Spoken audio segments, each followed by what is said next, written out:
Hezbollah के मुखिया Hassan Nasrallah की मौत के बाद से मिडिल ईस्ट में युद्ध की आग और ज्यादा भड़क चुकी है।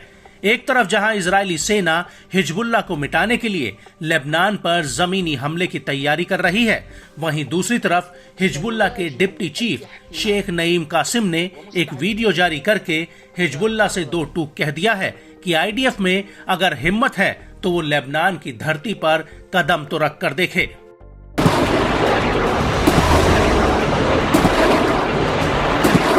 लेकिन इस सब के बीच यमन का हूती बार बार इजराइल पर मिसाइलें और ड्रोन फायर कर रहा है।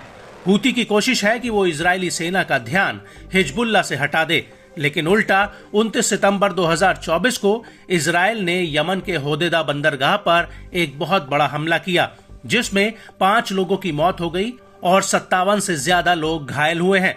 इस हमले में इजराइल ने हूती के हथियार डिपो, बिजली घर और ऑयल भंडारण पर भीषण एयर स्ट्राइक की थी। आपको बता दें कि होदेदा बंदरगाह से यमन को 80% माल ढुलाई होती है।